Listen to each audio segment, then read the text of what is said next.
آج ایک تو ہمارے ملک کی آزادی کا بھی دن ہے، تو پاکستان کی آزادی تمام پاکستانیوں کو بہت بہت مبارک ہو۔ اس دنیا میں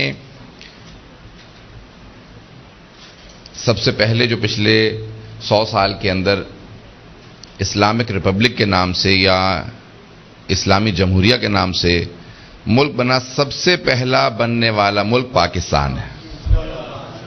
پتہ نہیں توجہ ہے اس بات پہ یا نہیں ہے؟ اسلامی ریپبلک کے نام سے یا اسلامی جمہوریہ پاکستان، جمہوریہ اسلامی یا اسلامی جمہوریہ، اردو میں کہتے ہیں اسلامی جمہوریہ، فارسی میں جمہوریہ اسلامی۔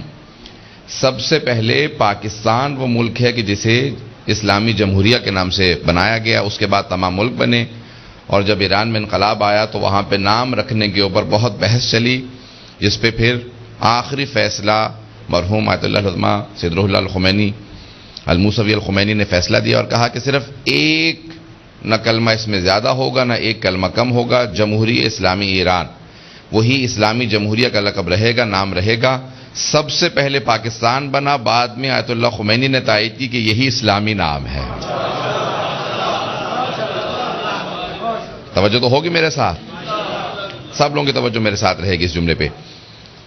اب ہمیں نہیں پتا پاکستان جو ہے وہ کتنے بجے بنا، لیکن ہمیں سیاستدانوں نے بتایا ہے کہ 5:12 پہ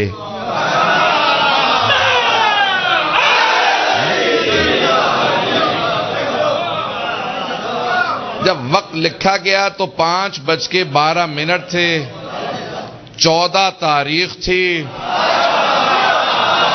بنانے والے محمد علی فاطمہ تھے۔ صرف محمد علی نہیں تھے، توجہ ہو، صرف قائد اعظم محمد علی جناح نہیں تھے، محمد علی کے ساتھ ان کی بہن فاطمہ بھی تھی۔ توجہ ہو، تو بنانے والے محمد علی فاطمہ بنا 14 اگست کو، بنا 5:12 پہ۔ تو اس سے اگر کوئی کہے شیعوں کو نکال دو، اسے کہ پہلے تو اپنا دین دیکھ، تو اپنے ملک کی تعمیر کا دن دیکھ، وقت دیکھ، شخصیت دیکھ، پھر اس کے بعد فیصلہ کر تجھے رہنا ہے یا نہیں رہنا۔ شیعہ تو یہاں رہیں گے۔ بنانے والے قائد اعظم محمد علی جناح، درست ہے کہ ایک آغا خانی اسماعیلی فیملی میں پیدا ہوئے تھے، لیکن 1911 میں ان کا خوجہ جماعت، بمبئی کی جماعت میں خوجہ شیعہ اثنا عشری جماعت کے اندر ممبرشپ فارم موجود ہے، جہاں پہ فارم انہوں نے پر کیا اور کہا کہ آج سے میں اعلان کر رہا ہوں کہ میں 12 کا ماننے والا ہوں۔ پتہ نہیں توجہ ہے یا نہیں؟ تو انہوں نے اعلان کیا تھا کہ میں 12 کا ماننے والا ہوں، اب جتنے بھی پاکستان میں بسنا چاہتے ہیں وہ کم از کم 12 کی مخالفت نہیں کریں گے۔ فیضان گرامی، اس میں بے انتہا شیعوں نے قربانیاں دی ہیں، اور جتنا پیسہ اس میں شیعوں کا لگا، کسی کا نہیں لگا۔ آج چند شخصیات کا نام جلدی جلدی پیش کر دوں گا، کیونکہ آج پاکستان کا روز تاسیس ہے، جلدی جلدی اشارہ کر رہا ہوں تاکہ آپ بہت خود اعتمادی کے ساتھ کہہ سکیں، سر اٹھا کے کہہ سکیں میں پاکستانی ہوں اور میں شیعہ مسلمان ہوں۔ پاکستانی اور شیعہ مسلمان ہوں۔ ہمارا پہلا فریضہ ہے پاکستان کے اندر پاکستانی ہونے کی حیثیت سے، اس کا اگلا زینہ ہے مسلمان ہونے کی حیثیت سے، اور آخری مرحلہ ہے اہل بیت کا ماننے والا شیعہ ہونے کی حیثیت سے۔ ہم اپنی تینوں حیثیتوں سے کبھی انکار نہیں کر سکتے۔ ہمارا فریضہ ہے پاکستان ہونے کی، پاکستانی ہونے کی حیثیت سے ہم پاکستان کے فرائض ہیں، ہماری گردنوں کے اوپر حق ہے پاکستان کا، اور ہماری مادر وطن ہے پاکستان، ہماری ماں ہے، ہماری دھرتی ہے، ہماری سرزمین ہے، اور حب الوطن من الایمان، ختمی مرتبت کی حدیث ہے شیعہ سنی کتابوں میں کہ وطن کی محبت ایمان کی علامت ہے۔ اسلام میں نیشنلزم کا تصور نہیں ہے، انتہا پسندی کا، لسانیات کا، قومیات کا کوئی تصور نہیں ہے، لیکن وطن سے محبت ایمان کا جز ہے۔ پتہ نہیں بات واضح ہے یا نہیں؟ لسانی تعصب کا اسلام میں کوئی بھی اصلاح لسانی تعصب کی کوئی گنجائش نہیں ہے. نسلی تعصب کی، رنگ کی، نسل کی، قومیت کی تعصب کی کوئی گنجائش نہیں ہے. لیکن اسلام نے اپنے وطن کی محبت کو ایمان کا جز قرار دیا. پیغمبر اسلام فرماتے ہیں کہ اتنی مدت ہو گئی مجھے مدینے آئے ہوئے، اس کا نام یثرب تھا، میری وجہ سے مدینہ النبی رکھا گیا، لیکن مجھے آج بھی مکہ یاد آتا ہے. مجھے آج بھی مکہ یاد آتا ہے. حب الوطن من الایمان. پیغمبر اسلام نے کہا کہ کبھی انسان کے دل سے وطن کی محبت. اگر کوئی ملک کا خائن ہو، خیانت کار ہو، تو سمجھ لیجئے منافق ہے، اگر بات واضح ہو رہی ہو. میں پاکستان کی سیاست پہ زیادہ نہیں پڑھنا چاہتا، لیکن دو باتیں صرف عرض کروں گا اور بات کو مکمل کر کے آگے بڑھ جاؤں گا. آج عزیزان گرامی، پاکستان کے اندر جتنے بھی حالات جو بنے ہیں اس کے اندر ہماری اپنی کوتاہیاں بہت زیادہ ہیں، پاکستانیوں کی اور اس کے اندر پھر شیعوں کی. اگر ہم متحد رہتے تو جس طرح سے پاکستان جب بنا تو اس وقت صرف 10% آبادی شیعوں کی تھی اور شیعہ لیڈ کر رہے تھے، رہبری کر رہے تھے. اس وقت شیعہ رہبری کر رہے تھے اور سب شیعوں کے پیچھے قیادت میں چل رہے تھے.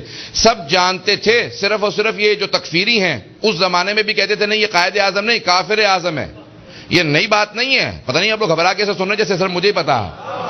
اس زمانے میں بھی بعض دیوبندی حضرات، بعض یہ تکفیری عناصر، یہی اہل حدیث جو زمانے میں بہت کم تھے، اس زمانے میں بھی قائد اعظم کو کافر اعظم کہا کرتے تھے. خود اہل سنت کے علماء نے لندن میں اقرار کیا اس بات کا کہ وہ اس زمانے میں بھی کافر اعظم کہتے تھے. لیکن تمام بریلوی افراد جانتے ہوئے کہ قائد اعظم شیعہ اثنا عشری ہیں پیچھے چل رہے تھے اور کہتے تھے یہ قائد اعظم ہے.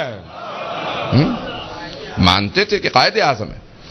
یہ صرف شیعہ نہیں مانتے تھے. شیعوں نے قیادت کی، 10% آبادی تھی، آج 20% آبادی ہے. ہماری آبادی دگنی ہوئی ہے. زیادہ تر پاکستان کے اندر پیدائشی شیعہ نہیں ہے. پتہ نہیں توجہ ہے یا نہیں ہے. زیادہ تر کنورٹیڈ ہیں. زیادہ تر وہ افراد ہیں جو شیعہ ہوئے ہیں. پاکستان کے اندر اس وقت تقریباً آدھی آبادی شیعوں کی جو ہے وہ کنورٹیڈ ہے، وہ شیعہ ہوئے ہیں، پیدائشی شیعہ نہیں ہے. 10% آبادی تھی جب پاکستان بنا شیعوں کی، آج 20% آبادی ہے. لیکن آج پاکستان میں شیعوں کا کوئی پرسان حال نہیں. کیوں؟ کیونکہ نمبر 1 قیادت کا فقدان ہے، نمبر 2 اتحاد کبے انتہا فقدان ہے. پاکستان میں شیعوں میں آپس میں اتحاد نہیں. تیسرے، ہماری سب کے ساتھ وفاداریاں بٹی ہوئی ہیں، کہیں ایک جگہ ہم جمع نہیں ہیں. چند باتیں تلخ ہیں، سنیں گے، لیکن یہ میں کہہ کے گزروں گا کہ پاکستان کے اندر سے جو ہمارے حالات ہیں وہ ہماری اپنی وجہ سے ہیں. اگر ہم لوگ متحد رہتے تو آج بھی تمام کی تمام اقوام عالم ہمارے ماتحت اسی پرچم حضرت عباس کے تحت. قائد اعظم کھل کے شیعہ تھے، کہیں انہوں نے نہیں کہا کہ میں شیعہ نہیں ہوں. ان کا جنازہ پہلے گھر کے اندر مولانا انیس الحسن صاحب نے پڑھایا، ابن سنجاتی صاحب نے جنازہ غسل و کفن کیا، تمام شیعہ علماء نے. ان کی بہن نے کہا کہ نہیں، اہل سنت جنازہ پڑھنا چاہتے ہیں، پڑھنے دو، ہم روکیں گے نہیں. عزیزان گرامی، ہمارا تو کلیجہ اتنا وسیع ہے کہ اگر اہل سنت ہمارے جنازے میں آتے ہیں ہم روکتے نہیں ہیں. پتہ نہیں توجہ ہے یا نہیں. ہم نہیں روکتے. اگر آتے ہو آ جاؤ. تو مرحومہ فاطمہ جناح نے جب تک زندہ رہی 1964 تک مسلسل قائد اعظم کی مجلس کرواتی رہیں کہ نہیں وہ شیعہ تھے، ان کی مجلس ہوتی رہے گی. اور آج بھی مجالس قائد اعظم کی جاری رکھنی چاہیے تاکہ وہ افراد جو شبہ ڈالنے کی کوشش کرتے ہیں کہ وہ شیعہ نہیں تھے یا آغانی تھے، تاکہ انہیں واضح ہو جائے کہ قائد اعظم محمد علی جناح شیعہ اثنا عشری تھے، 12 اماموں کے ماننے والے شیعہ تھے. میرے پاس بے انتہا دلیلیں ہیں، یہ اب وقت نہیں ہے.